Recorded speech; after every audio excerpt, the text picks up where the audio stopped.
Hi, it's Barbara. If you don't know me, I'm Barbara Brown, and I'm your host of this channel. Today we're going to be continuing on with borderline personality disorder symptoms, and we're going to get into some other things about it as well.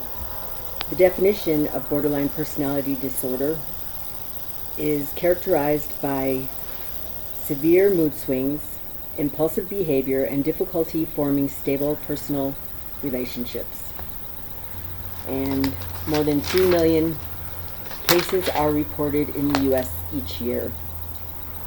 Borderline personality disorder is treatable. It is not curable, but the symptoms can be greatly reduced. BPD can last years and is a lifelong struggle. Usually BPD begins showing symptoms in early teens through early adulthood. Symptoms are most severe during this time due to the adult personality just beginning to be formed. BPD has unknown causes. Common symptoms for borderline personality disorder are fear of abandonment, either real or imagined, unstable relationships, unstable self-image, impulsive, risky behaviors, usually including self-harm and suicide, intense mood swings, chronic feelings of emptiness, explosive anger, paranoia, and disassociation.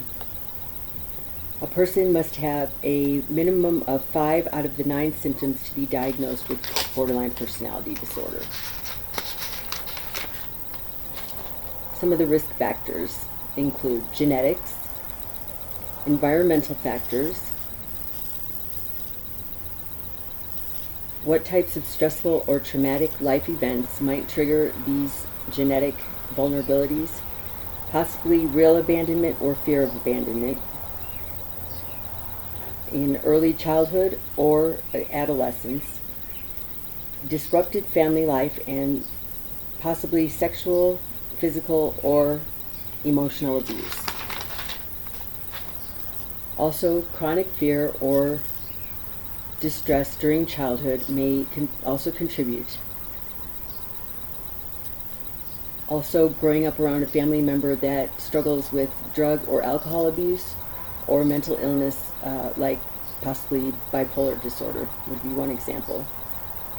Serotonin abnormalities may contribute to getting borderline personality disorder. Abnormalities with neurotransmitters, chemicals that transmit signals between cells in the brain.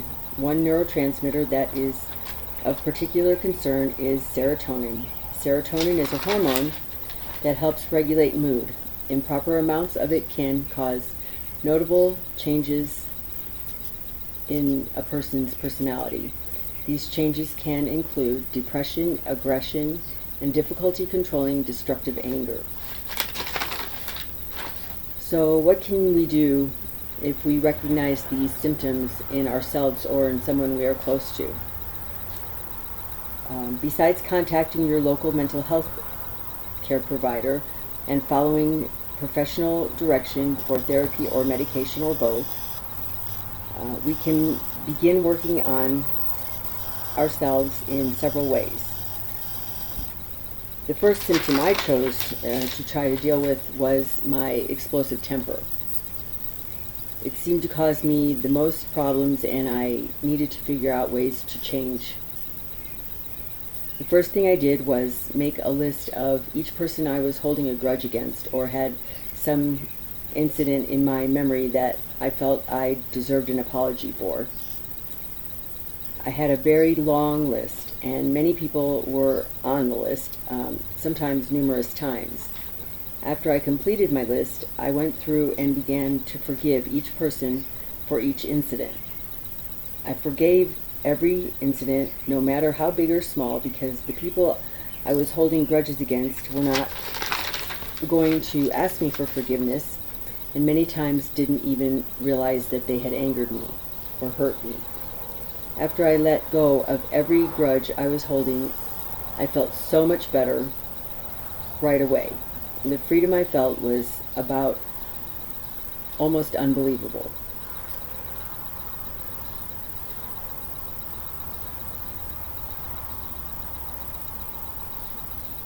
It was very freeing to do this. If you choose to do this exercise, be thorough. Take your time, even if it takes weeks or months. The more thorough the list, the more effective the treatment will be. Once I got rid of all that bitterness and anger, it was much easier to control my temper. I wasn't always right at the brink of losing it. Something else you can do is to start paying attention to your subconscious talk, or what is called self-talk. All of us constantly have thoughts going on in our minds, and these thoughts have a profound effect on our moods and ultimately on our behavior. So start listening to what you are saying to yourself in your subconscious. It is possible to change what these thoughts are. It takes practice, and it takes paying attention to what you are thinking, but especially when you start to feel extreme emotions, listen to your self-talk and change what you are saying to yourself. This really works. There are many other therapies, and I'm not a doctor.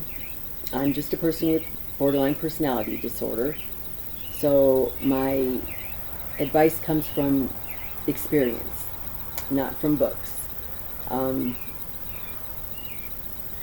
This video is for entertainment and educational purposes only. These are my opinions, and these opinions come from my experience. I have been able to change my behaviors immensely over the years, but it's taken a lot of work and a lot of self-reflection and a lot of desire to get better. But I have been able to change. There are many other therapies a person can do to help themselves to not be so hard to get along with or hard to approach. We all need people in our lives. It's important that we learn to interact with people and keep people in our lives for extended periods of time. We need to be accepted, we need to be acknowledged, we need to be loved. And so borderline personality tends to push people away because of our unapproachability, our anger, and our mood swings. So these are just a few of the ideas that I've come up with. I would love to hear from you. I'd love to hear some comments and some suggestions. And I appreciate everyone that has subscribed to this channel. We have a lot of wonderful people that are going to come on and be interviewed. Have a young girl who's pregnant, who we're going to follow her through her pregnancy.